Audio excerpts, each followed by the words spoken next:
In the heart of New York City, where ambition is the currency and kindness is often a forgotten luxury, a young woman's world was about to be shattered and then rebuilt in the space of a single week. Her name was Ava Chen, and she was a waitress. To the titans of industry who frequented the gilded cage, she was less than a person. She was a pair of hands, a ghost who refilled their water glasses. One evening, the city's most formidable real estate magnate, Sterling Hayes, treated her with such callous disregard, it brought tears to her eyes. What he didn't know was that in her moment of deepest humiliation, Ava noticed something no one else did, a single misplaced word that was about to cost him his empire. This isn't just a story about a waitress. It's a story about how the person you choose to ignore might be the only one who can save you. The hum of the gilded cage was a carefully composed symphony of quiet power. It was the soft clinking of Christofler silverware against bone china, the hushed murmur of billion-dollar deals being brokered over seared scallops, and the almost imperceptible whisper of bespoke suits brushing against velvet banquettes. For Ava Chen, this symphony was the soundtrack to a life she observed but could never be a part of. To the patrons, she was just another part of the decor, a functional automaton in a starched black uniform there to anticipate a need before it was spoken. Ava moved with an efficiency born of desperation. Every perfectly placed plate, every seamlessly refilled glass of San Pellegrino was a step toward paying the rent on her tiny Brooklyn apartment and funding her younger brother Leo's college textbooks. Her real life, the one that burned brightly behind her tired eyes, was lived in stolen moments over a drafting table, her charcoal-smudged fingers bringing architectural wonders to life on paper. She dreamed of designing buildings that scraped the sky structures with soul and purpose. But for now, her reality was balancing trays and enduring the casual cruelty of the city's elite. That Tuesday evening, the air in the restaurant was charged with a palpable tension that coiled around table 12. Sterling Hayes sat there, a man whose face was a permanent fixture in the financial news. His presence was a gravitational force, pulling the energy of the room towards him. His features, sharp and severe, looked as if they had been carved from granite. Opposite him sat his senior vice president, Nathan Reed, a man whose calmer demeanor was the only buffer against his boss's volatile temper. They were in the final agonizing stages of securing the Phoenix Project, a monumental urban redevelopment plan that would redefine the city's skyline and cement Hayes Corp as an industry legend.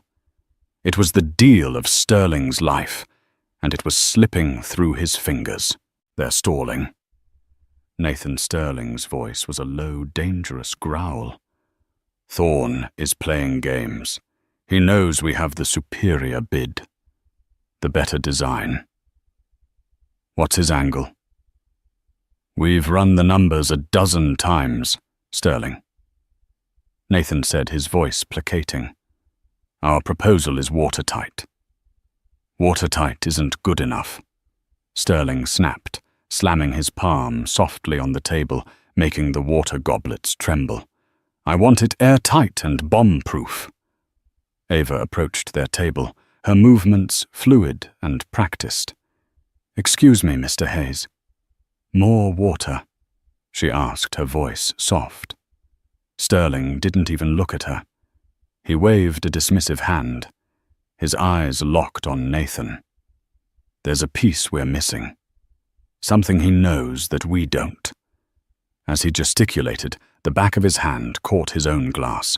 Water arced through the air, splashing across the pristine white tablecloth and onto the corner of a crucial zoning document. A collective gasp was sucked from the air.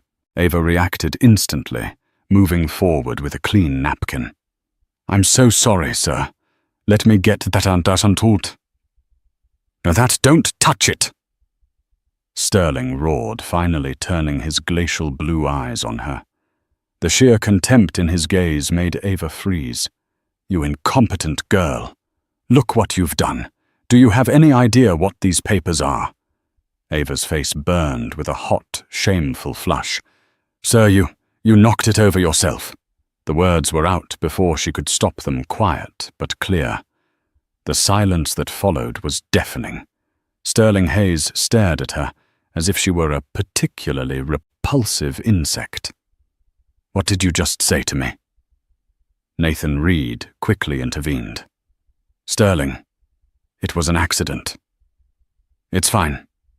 He looked at Ava, his expression a mixture of pity and warning. "Please just clean it up." Ava, her heart hammering against her ribs, quickly dabbed at the spill, her hands trembling. She felt the eyes of every patron in the vicinity on her, their faces a mixture of morbid curiosity and detached pity. She was the evening's entertainment. To Sterling Hayes, she was nothing, an obstacle, a nuisance. He had already turned back to Nathan, his tirade seamlessly shifting from her to his business rival. "This is exactly the kind of sloppiness I'm talking about. Distractions, inefficiencies." He took a deep, steadying breath, trying to regain his composure. As Ava retreated, her cheeks still flaming, she passed table 9, tucked away in a discreet alcove. There sat Gregory Thorne Sterling's primary competitor. Thorne was a portly man with a smug smile permanently etched on his face. He was dining with his chief engineer. They were speaking in low tones, confident their conversation was private. But Ava, in her state of heightened adrenaline and humiliation, was acutely aware of everything. Her architect's mind, trained to notice details others missed, caught a snippet of their conversation. The engineer was pointing at a small map on his tablet. "The access point at Fulton Crossing is the key," he murmured, tracing a line with his finger. "Completely undocumented in the public city surveys. A ghost from the 1890s. Gregory Thorne chuckled a low, guttural sound. "And our friend Mr. Hayes is about to build his glass palace right on top of it. Let him win the bid. The moment his drills hit that aquifer, the whole project will sink literally and financially. We'll buy the land from his bankruptcy auction for a song." The words snagged in Ava's mind. Fulton Crossing. That wasn't right. The Phoenix Project's main tower was slated for the corner of Broad Street and Fulton Street. It was a famous intersection. There was no Fulton Crossing nearby. She knew the city maps by heart. It was a hobby, a passion. She had studied the Phoenix Project's public schematics with a mix of envy and admiration. The discrepancy was small, a single word, but it felt like a loose thread on a perfectly woven tapestry. For a moment she stood motionless behind a service pillar, the weight of a heavy silver tray in her hands grounding her. She looked back at Sterling Hayes at table 12. He was berating the busboy now for placing a fork an inch out of alignment. He was a terrible, arrogant man. He deserved whatever was coming to him. And yet, it wasn't about him. It was about the project, the building itself. The beautiful, ambitious design she had studied online, the one she had secretly sketched improvements for in her own notebook. The idea of such a magnificent structure being sabotaged by a hidden flaw felt like a personal offense to her architectural soul. She pushed the thought away, her shift manager's sharp glare reminding her she was falling behind. She had rent to pay. She had Leo to support.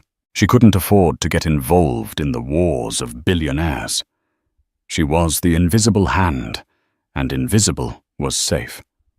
With a deep breath, she melted back into the symphony of the restaurant, trying to forget the discordant note she had just overheard. But the words Fulton Crossing echoed in her mind, long after she had cleared away the last of the dessert plates. The penthouse office of Hayes Corp was a silent, sterile testament to Sterling Hayes's personality. It was a space of cold chrome black leather and glass offering a panoramic, godlike view of the city he was so determined to conquer. But that morning, the magnificent vista brought him no comfort. The view was a taunt, a reminder of the Phoenix Project's central tower that was supposed to rise from the heart of the financial district, a monument to his legacy. He hadn't slept. The previous night's dinner had been a disaster, not because of the spilled water or the impertinent waitress, but because it had confirmed his deepest fear. Gregory Thorne had an ace up his sleeve. Thorne's smug confidence was the tell. In their world, a man that relaxed in the face of a superior bid was a man who knew the game was already won. "Run it again," Sterling commanded, his voice raw. He stood before a massive interactive screen, displaying a 3D model of the project site. Nathan Reed, who looked as though he'd slept in his suit, sighed and tapped a few commands on a tablet. "Sterling, this is the 10th time. The geological surveys are clear. The bedrock is solid granite. The city zoning is approved. Our financing is secure. There are no environmental flags. The proposal is perfect. Nothing is perfect." Sterling slammed his fist on the glass desk, the sound cracking through the quiet room. Thorne found a flaw, a loophole, a weakness, and we are sitting here blind. His mind replayed the events at the restaurant. He barely remembered the waitress's face, only a flash of dark hair and a flicker of defiance in her eyes that had enraged him. She was an insignificant detail, a gnat buzzing around his head while his empire was on the line. He had already forgotten her. The real issue was Thorne. Maybe his financing is better than we think, Nathan offered, trying to find a logical explanation. Perhaps he secured a new overseas investor. "No," Sterling said, pacing the length of the office like a caged panther. "It's not about money. This is tactical. He's letting us win. He wants us to win the bid." "Why?" "He wants us to overextend, to commit all our capital, and then he'll pull the rug out. But how?" He zoomed in on the map on the screen, his eyes tracing the familiar lines of Fulton Street and Broad. Everything looked clean, standard, exactly as it should be. The city's most competent engineers, geologists and architects, all on his payroll, had vetted this location.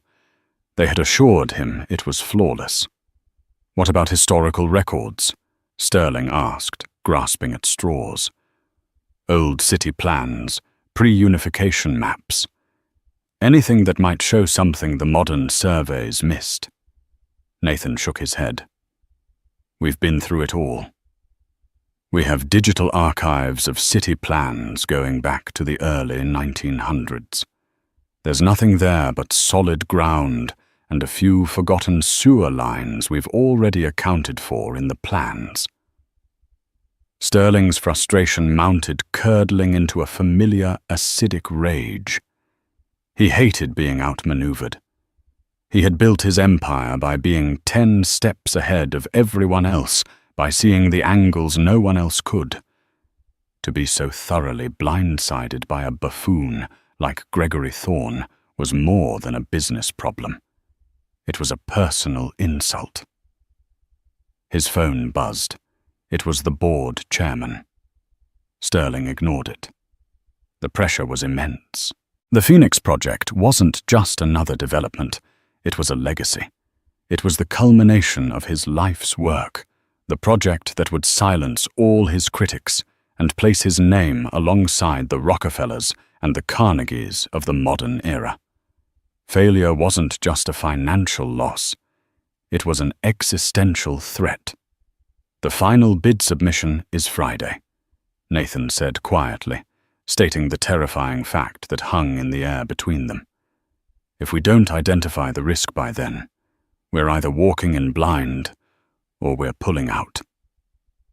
Pulling out was not an option. The market would perceive it as a sign of weakness. Hayes Corp stock would plummet. It would be an admission of defeat to Thorne, a public humiliation Sterling could not endure. They had to move forward. He ran a hand through his perfectly styled silver hair, the first sign of dishevelment he had shown all morning. Thorne was at the gilded cage last night, too. Table 9. Did you see who he was with? His chief engineer, Robert Vance. Nathan confirmed. I had security pull the reservation list this morning. Vance Sterling mused. A solid engineer, but not a genius. Cautious. Risk-averse. If Vance is on board, it means whatever Thorne is planning, he believes it's a sure thing. He stared out the window again, his eyes sweeping across the sprawling metropolis below. Somewhere down there, in the labyrinth of concrete and steel, was the answer. A secret hidden in plain sight. He felt like a general staring at a battlefield, knowing there was an ambush waiting for him, but unable to see where the enemy was hiding. The memory of the waitress flickered again, unbidden. The way she had looked at him, not with fear, but with a flicker of... what was it? Disappointment. The thought was absurd. What did her opinion matter? She was a nobody, a ghost in a uniform. And yet the interaction gnawed at him. The spill, his overreaction, Nathan's look of weary disapproval. It was all a symptom of the pressure he was under. He was losing control, becoming sloppy, letting emotion dictate his actions. He hated it. Get the engineering team back in here. Sterling ordered, his voice returning to its customary tone of command. I want them to re-examine every single document, every survey, every historical map, page by page. I don't care if it takes all night. The flaw is there. Find it. Nathan nodded, relieved to have a concrete task. As he left the office, Sterling remained at the window, his reflection a faint superimposition on the city below. He was Sterling Hayes. He did not lose. He would tear this city down to its foundations to find Thorne's secret. He had no idea that the key to his salvation wasn't buried in a century-old map or a complex geological survey. It was in the memory of an invisible waitress he had tried so hard to forget. The subway ride home was a blur for Ava. The screech of the train's wheels against the tracks was no match for the roaring in her own ears. Sterling Hayes's face, contorted with fury, was burned into her mind. The humiliation was a physical weight pressing down on her chest and making it hard to breathe. She had worked in service long enough to develop a thick skin, but the sheer naked contempt in his eyes had cut through all her defenses. When she finally got back to her small apartment, the lights were off. A note was on the kitchen counter from her brother. Working late at the library. Don't wait up. Leo. A fresh wave of determination washed over her. This was why she endured it. For him. To give him the future their parents lost too soon, had always dreamed of, for them. She traded her drab uniform for an old, comfortable sweatshirt, the fabric soft against her skin. The smell of cheap detergent and turpentine from her art supplies filled the small space. It was the smell of home. Forcing the incident from her mind, she sat at her drafting table, the one sacred space in her cramped world. She switched on the bright architect's lamp, its focused beam illuminating a fresh sheet of vellum. She was supposed to be working on a submission for a design competition, a public library. But her mind was elsewhere. She found her charcoal pencil moving on its own, not sketching the graceful arches of a library, but the sharp, imposing lines of the Phoenix Project's main tower. She had memorized its design, its ambitious cantilevers, and its shimmering glass facade. It was a masterpiece of modern engineering. As she sketched the building's foundation, her thoughts drifted back to the restaurant, back to Table 9. The access point at Fulton Crossing is the key. The name echoed again. Fulton Crossing. She pushed back from her table and went to a bookshelf crammed with worn textbooks and city guides. She pulled out her most prized possession, a massive detailed atlas of New York City, including historical overlays. She loved this book. She knew its pages intimately. She flipped to the financial district, her finger tracing the grid of streets. There was Fulton Street. There was Broad. There was Ann Street and Nassau. There was no Fulton Crossing. Not on the current map. She then flipped to the historical section to a map from the late 1800s. The city was a different beast than a chaotic tangle of narrower streets and forgotten alleys. And there it was. A tiny, almost unreadable notation for a short diagonal lane that cut between Fulton and John Street. It was labeled Fulton's Cross. It wasn't a formal street, more of a service alley or a right-of-way that had long since been paved over and built upon, erased from the modern city grid. Her heart began to beat faster. An access point. A ghost from the 1890s. An aquifer. Her mind, accustomed to seeing the world in 3 dimensions, to understanding how a building rests upon the earth, started to connect the dots. An old alley could mean old infrastructure. An aquifer meant water. Water under immense pressure beneath the bedrock was a foundation's worst nightmare. If there was a pre-existing weakness, a forgotten waterway or conduit from a bygone era running through that old path of Fulton's Cross, the implications were catastrophic. A standard geological survey might miss it if they weren't specifically looking for it. They would drill for core samples on Fulton Street, see solid granite, and give the all clear. But if the main load-bearing pylons for the tower were planned directly over this hidden vulnerability, Gregory Thorne wasn't just planning to embarrass Sterling Hayes. He was planning to bankrupt him. He would let Sterling pour billions into the foundation, and then at the moment of maximum financial exposure, he would leak the information about the unstable ground. The construction would halt. The project would be deemed unsafe. The costs to re-engineer the foundation would be astronomical, likely impossible. Hayes Corp would implode. Ava stared at the old map, her mind reeling. This was knowledge that could save or destroy an empire. Her first instinct was to do nothing. Sterling Hayes was a monster.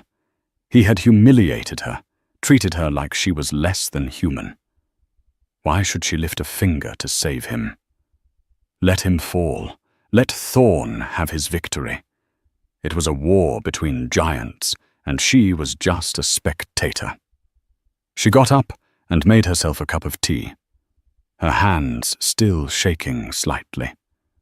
As she waited for the water to boil, she glanced at her own sketches pinned to the wall. They were designs for buildings that served communities, that brought people together, that respected the environment they were built in. She believed architecture was a noble pursuit, a form of creation. The Phoenix Project, for all its corporate gloss, was still a piece of ambitious, beautiful architecture. The thought of it collapsing, not because of a design flaw, but because of a rich man's petty vengeance, felt wrong. It felt like a desecration. This wasn't about saving Sterling Hayes. It was about saving the building. She went back to her table. The fancy schematics were online, but she didn't need them. She knew the tower's footprint by heart. She grabbed a clean cocktail napkin from a stack she used for quick sketches, a habit from her job. With a few deft strokes of her pencil, she drew the intersection of Fulton and Broad. Then, using the historical map as a reference, she sketched in the ghost of Fulton's Cross a faint diagonal scar running right through the heart of the proposed tower's location. She drew a star where she estimated the main pylons would be. And then she wrote in clear block letters, Fulton Crossing, 1890s, Waterway. Check pre-consolidation surveys. It's a trap. She stared at the napkin. It was absurd. A waitress, a girl with charcoal under her fingernails, was about to try and warn one of the most powerful men in the city of his impending doom, all based on a misheard word and a sketch on a cheap piece of paper. He would probably laugh in her face. He would probably have her thrown out. But what if she was right? The image of her brother Leo, his face bright with excitement as he talked about his classes, flashed in her mind. She was teaching him to be brave, to do the right thing, even when it was hard. How could she preach that to him if she didn't live it herself? With a resolve that surprised her, she folded the napkin carefully and placed it in her coat pocket. Tomorrow, she wouldn't be a waitress. She would be a messenger. She didn't know how she would do it, but she knew she had to try. The fate of a skyscraper, and the man who wanted to build it, now rested on a cocktail napkin in the pocket of a girl he wouldn't even recognize. The next morning, the glass and steel fortress of Hayes Corp headquarters loomed over Ava like a tidal wave about to crash. The sheer scale of it was designed to intimidate, to make anyone entering feel small and insignificant. It was working. Dressed in her only presentable blazer and a pair of sensible flats, Ava felt like a child playing dress-up. The napkin in her pocket felt both as heavy as a stone and as flimsy as a moth's wing. She walked through the revolving doors into a lobby that was more like a modern art museum, a cavernous atrium of white marble and polished steel stretched upwards for what seemed like miles. The air was cool and smelled faintly of money and ozone. A severe-looking woman sat behind a monolithic reception desk, her expression a perfect mask of bored indifference. Ava approached the desk, her palms sweating. "Excuse me," she began, her voice barely a whisper. She cleared her throat and tried again. "Excuse me. I need to see Mr. Sterling Hayes." The receptionist didn't even look up from her computer screen. "Do you have an appointment?" "No, I don't, but it's extremely urgent. It's about the Phoenix Project." This got the receptionist's attention. She finally lifted her gaze, her eyes scanning Ava from head to toe with thinly veiled disdain. She saw a young woman in cheap clothes, her face earnest and nervous. "Mr. Hayes does not take unscheduled meetings. If you have information regarding the project, you can submit it through the public comment portal on our website." She had already dismissed Ava and turned back to her screen. "No, you don't understand." Ava persisted, her voice gaining a desperate edge. "He needs to see this. It can't wait. It could save him. Millions? I'm sure it could," the woman said, her tone dripping with sarcasm. A large, uniformed security guard, who had been standing impassively by the elevator bank, began to move slowly towards the desk. "Miss, I'm going to have to ask you to leave." Panic seized Ava. She was failing. They saw her exactly as Sterling Hayes had an incompetent, insignificant girl. "Please," she begged, leaning forward. "Just give him a message. Tell him the waitress from the Gilded Cage has a warning. Tell him to check Fulton Crossing." The guard was beside her now, his hand resting lightly on her elbow. "Ma'am, let's go." His touch, though gentle, was firm and unyielding. Defeated, Ava allowed him to escort her back towards the revolving doors. Tears of frustration pricked at her eyes. She had been so sure, so determined, but she hadn't even made it past the front desk. The world of men like Sterling Hayes was designed with walls, and she had just bounced off the first and thickest one. As she was pushed out onto the bustling sidewalk, she stood for a moment, utterly dejected. The city rushed past her, a torrent of people with places to be and important things to do. She was just another piece of driftwood in the current. Just as she was about to give up and retreat to the anonymity of the subway, she saw him. Nathan Reed was walking out of a side entrance, talking intently on his phone. He looked stressed, his brow furrowed with worry. This was her last chance. Adrenaline surged through her. Without a second thought, she broke into a run, dodging pedestrians and a hot dog vendor. Mr. Reed. She called out, her voice thin in the city's cacophony. He didn't hear her. He was heading towards a black town car, waiting at the curb. Mr. Reed. Wait! She yelled louder this time. He stopped, his phone still pressed to his ear, and turned. He frowned, a flicker of vague recognition in his eyes. He saw the frantic young woman from the restaurant. He ended his call abruptly. "Can I help you?" he asked, his tone wary. He probably thought she was here to complain about his boss. Ava stopped in front of him, panting. "I'm sorry to bother you. I'm Ava Chen. I was your waitress last night." Nathan's expression hardened slightly. "Look, if this is about Mr. Hayes's behavior, I assure you he was under a great deal of stress. I apologize on his behalf, but—" "No, it's not about that." She cut him off, fumbling in her pocket. "It's about the Phoenix Project. I overheard something. At the restaurant. Gregory Thorne's table." Nathan's posture changed. He was no longer a man placating an angry civilian. He was the senior vice president of a company in crisis. "What did you overhear?" Her words came out in a rush. They were talking about Fulton Crossing and an aquifer. They said it was a trap. They're letting you win the bid on purpose. She thrust the crumpled napkin into his hand. I looked it up. Fulton's Cross was an old alleyway right where you want to build. It's not on the modern maps. Please, you have to look at this. Nathan stared down at the napkin in his hand. He saw the hurried sketch, the frantic-looking handwriting. His first instinct was to dismiss it as the ramblings of a crazy person.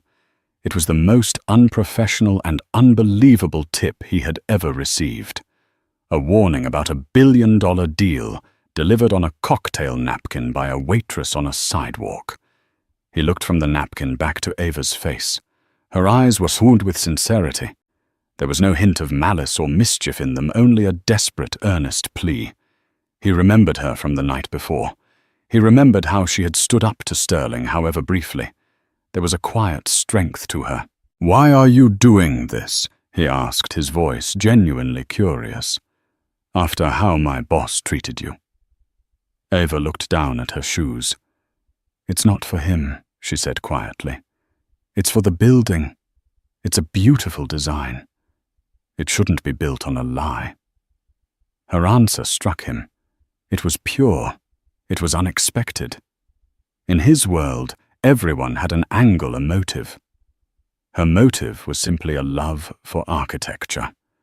He looked at the napkin again, his mind connecting her words to Sterling's frantic paranoia from that morning. "There's a piece we're missing. Could this absurd, impossible thing be it?" He folded the napkin carefully and slid it into his inside jacket pocket. "Thank you, Miss Chen," he said, his voice now laced with a seriousness that hadn't been there before. "I can't make any promises, but I will look into this." Ava felt a wave of relief so profound, her knees felt weak. "Thank you," she whispered. Nathan gave her a short, decisive nod before getting into his car. As the tinted window rolled up, Ava saw him already pulling out his phone, his expression grim. The car pulled into traffic and disappeared. Ava stood on the sidewalk for a long time, the chaos of the city swirling around her. She had done it. She had passed on the message. Now it was out of her hands. She had no idea if they would believe her, or if she had just made the biggest mistake of her life.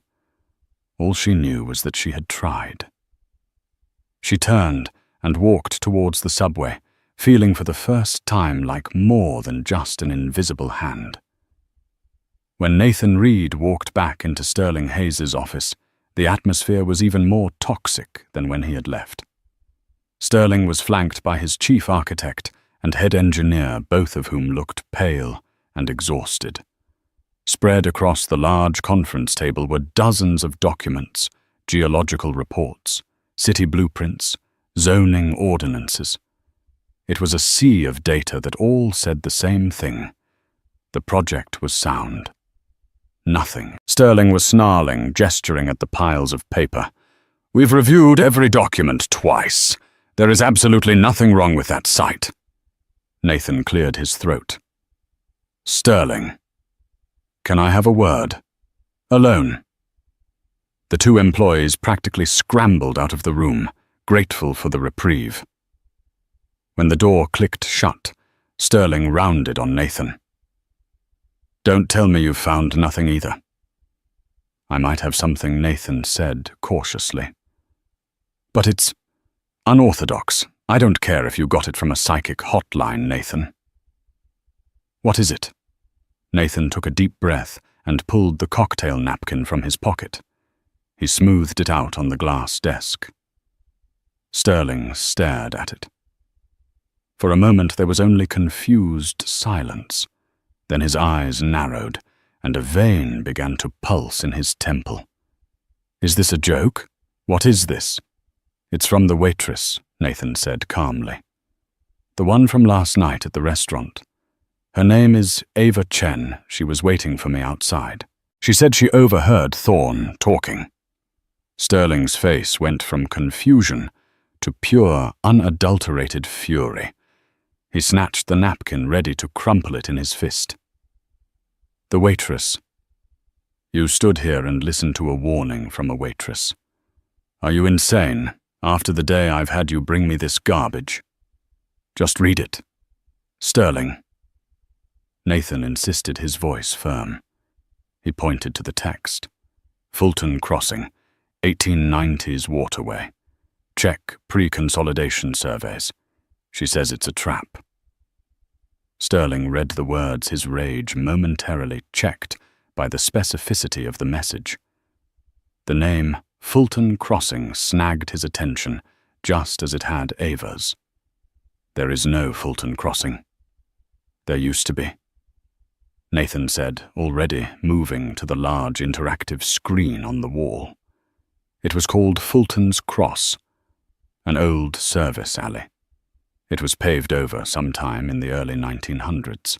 He began typing furiously, accessing a deep archive of historical city records they had previously overlooked because they weren't official planning documents. They were old insurance maps, fire department atlases, all the kind of obscure records no one ever thought to check. After a moment, a grainy, sepia-toned map appeared on the screen. And there it was, a faint diagonal line slicing right through the parcel of land they were about to build on, labeled Fulton's Cross. Sterling stared at the screen, his anger slowly being replaced by a cold, creeping dread. "Pre-consolidation surveys. Get me the records from the borough of Manhattan before it was incorporated into Greater New York." It took another frantic 30 minutes and a call to a city historian.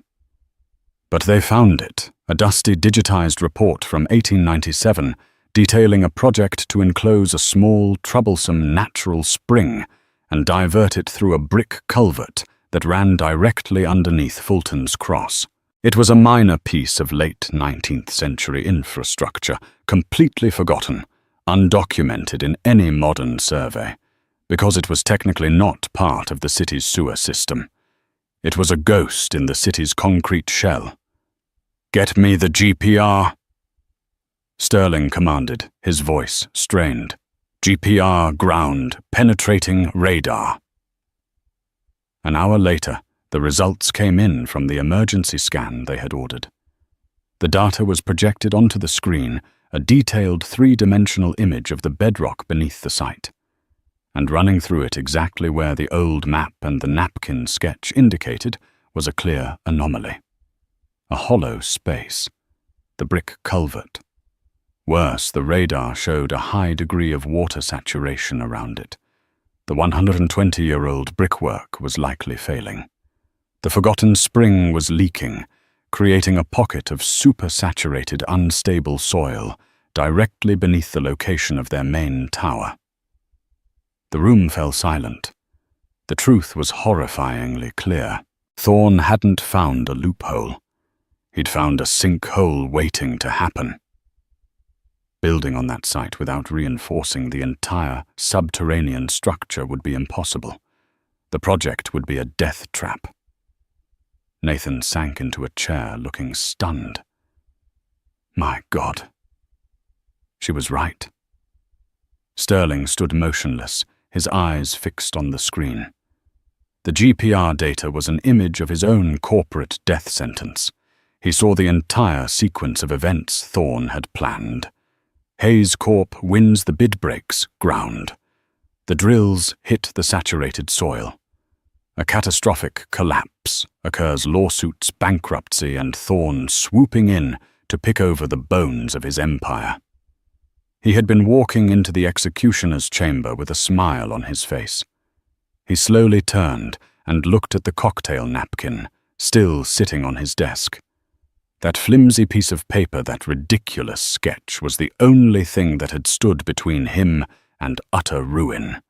It was a warning flare, sent up from a place he never would have looked.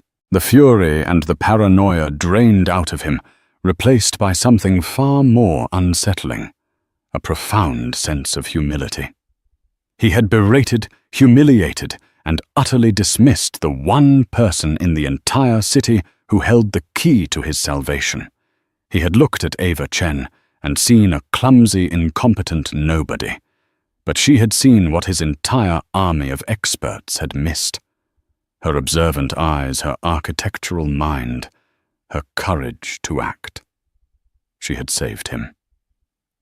Nathan Sterling, said his voice, quiet and hoarse. Cancel my afternoon, and get me the name of every partner at the best architectural firm in this city. Then, I need you to find that waitress. I need to know everything about her. The game had changed. Gregory Thorne thought he had laid the perfect trap. He had no idea that his opponent had just been handed the map, and the map had been drawn on the back of a napkin. The air in Gregory Thorne's conference room was thick with smug satisfaction. He sat at the head of a polished mahogany table, flanked by his legal team.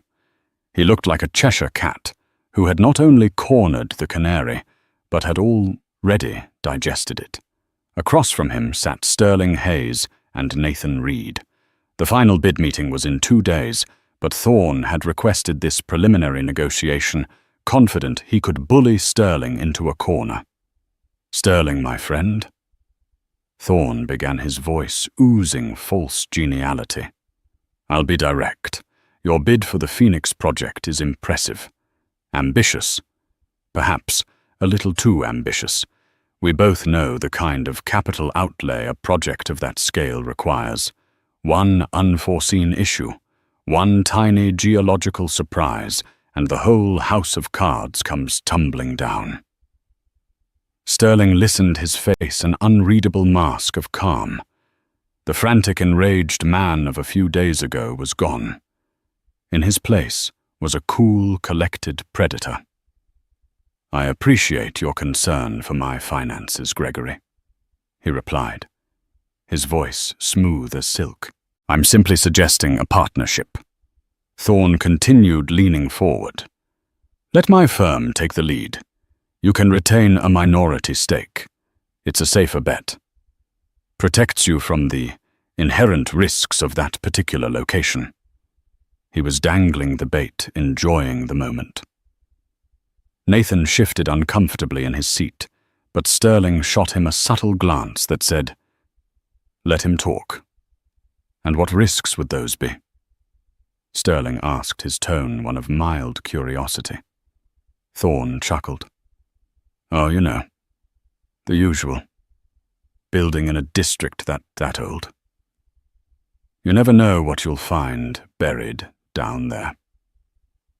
Sterling let the silence hang in the air for a moment, before he leaned forward and slid a single file folder across the table. "It's funny you should mention that. We were so concerned about those inherent risks that we've prepared a revised proposal." Thorne's smile faltered slightly. He opened the folder. Inside was not the original plan for the Phoenix project, but a completely new one. He stared at the architectural renderings, his eyes widening in disbelief. The massive central tower had been shifted 100 yards to the east. In its original place, the plans now showed a stunning open-air plaza with a central water feature, a series of cascading pools and fountains. "Our new design," Sterling explained calmly, "is called Phoenix Plaza. We discovered that the site of the original tower sits directly above a tributary of a historic underground spring.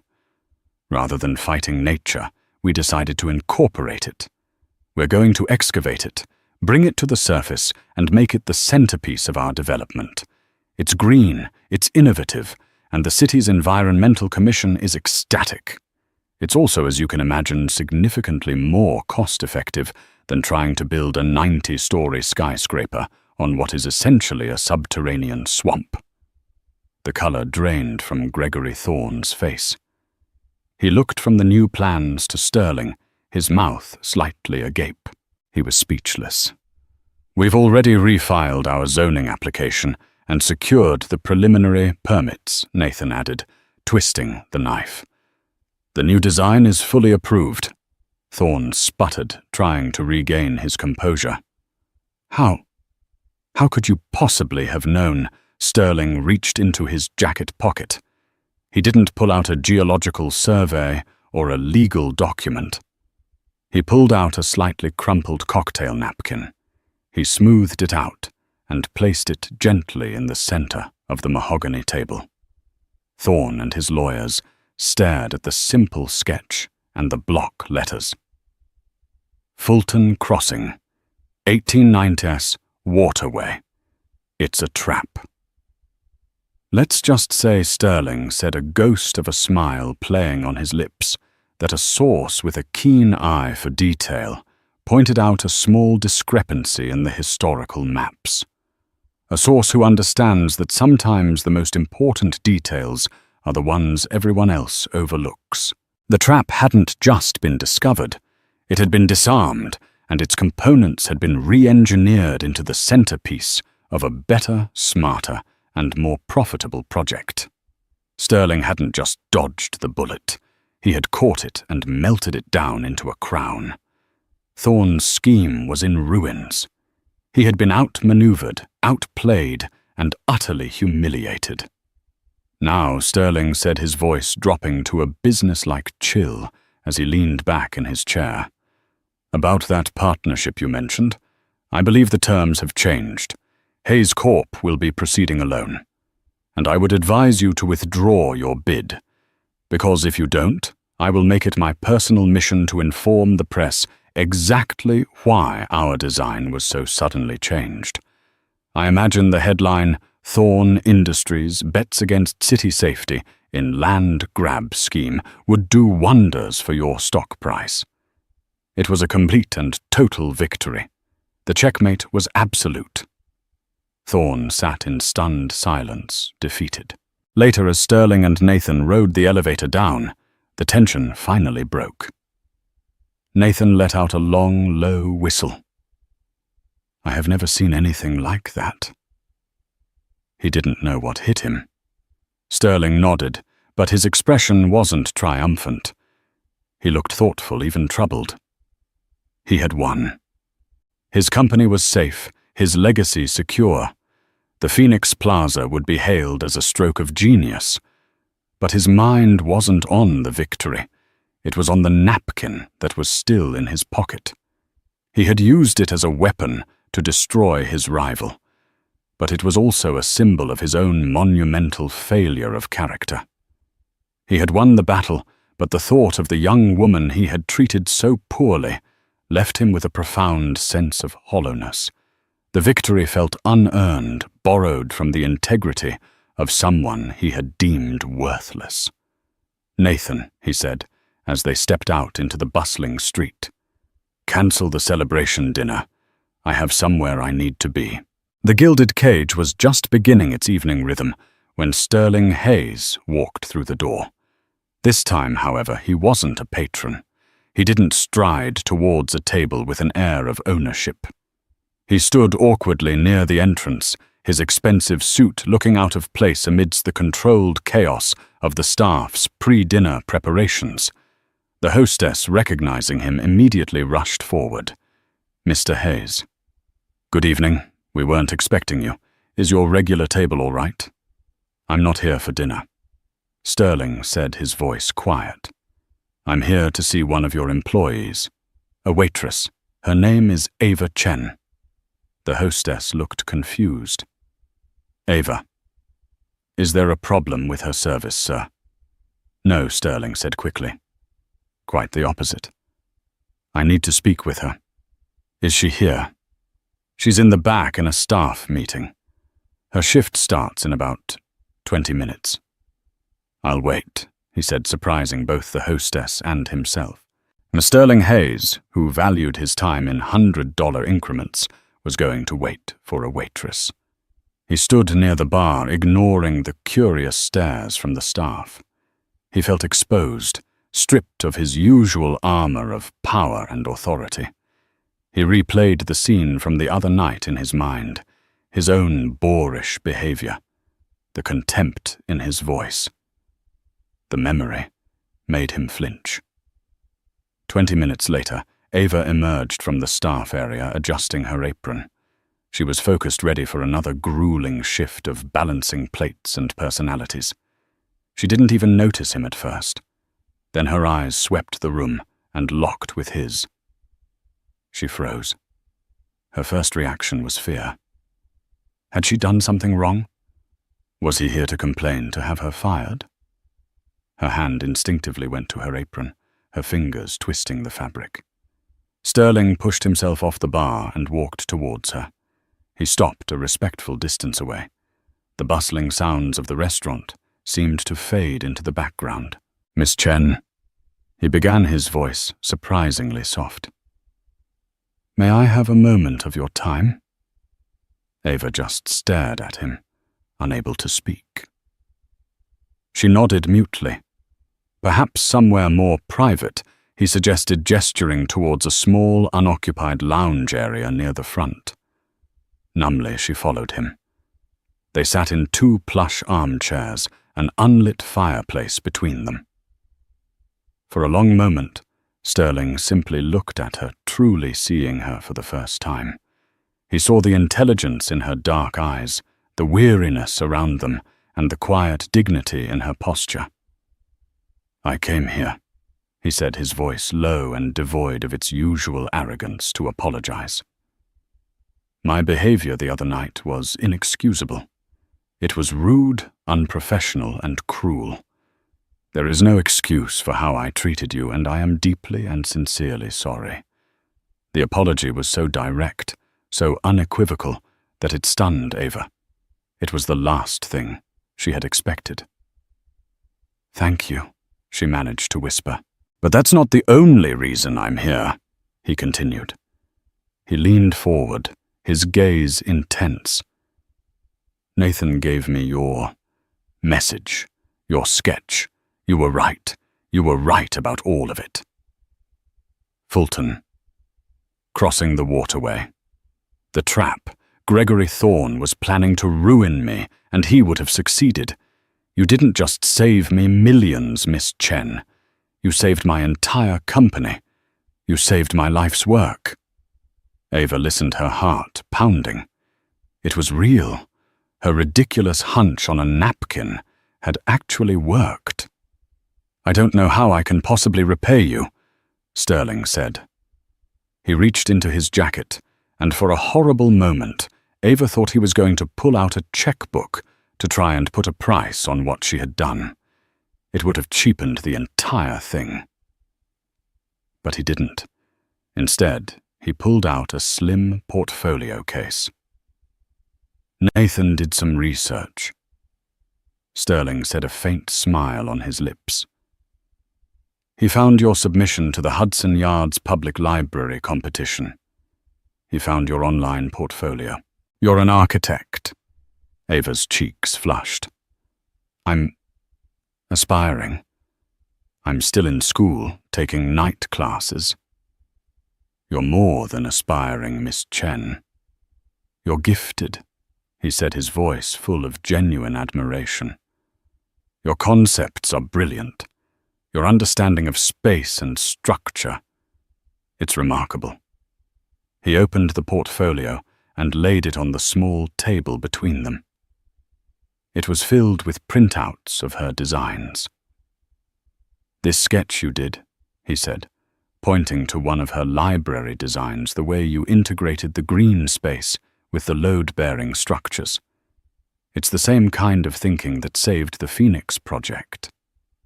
He paused, taking a deep breath. A cash reward wouldn't be appropriate. It would be an insult to what you did. What you did wasn't about money. It was about the integrity of a building. So I have a different kind of proposal. He looked her directly in the eye. The Phoenix Project, or Phoenix Plaza as it's now called, is undergoing a complete redesign. I am dissolving my contract with my current lead architect. I want a new vision. I want your vision. I would like to offer you a full scholarship to complete your master's degree at any university you choose. And upon graduation, I am offering you a position as a lead designer at Hayes Corp, working directly on the Phoenix Plaza project. In the meantime, I want to offer you a paid internship starting tomorrow on the design team. You will be paid a salary that will allow you to quit this job and focus solely on what you were born to do. Ava stared at him, her mind unable to process the words. A full scholarship, a paid internship, a lead designer position, the dreams she had carefully guarded in her tiny apartment, the ones she worked her fingers to the bone for, were being laid at her feet. It was impossible. Tears welled in her eyes, but this time they were not tears of humiliation. They were tears of overwhelming, shocking joy. I don't know what to say, she stammered. Say yes, Sterling said softly. You've earned this. You saw the flaw in my foundation. Now I want you to help me build a new one, a better one, both for my company and for the city. In the middle of the most exclusive restaurant in New York, a waitress's life was being rewritten. The man who had once refused to even look at her was now asking for her help, offering her the world. She had walked into work that evening as the invisible hand, but she would be walking out as the architect of her own fate. With a watery laugh that was full of disbelief and relief, Ava Chen looked at the billionaire who had finally seen her. Yes, she said. Yes, I will.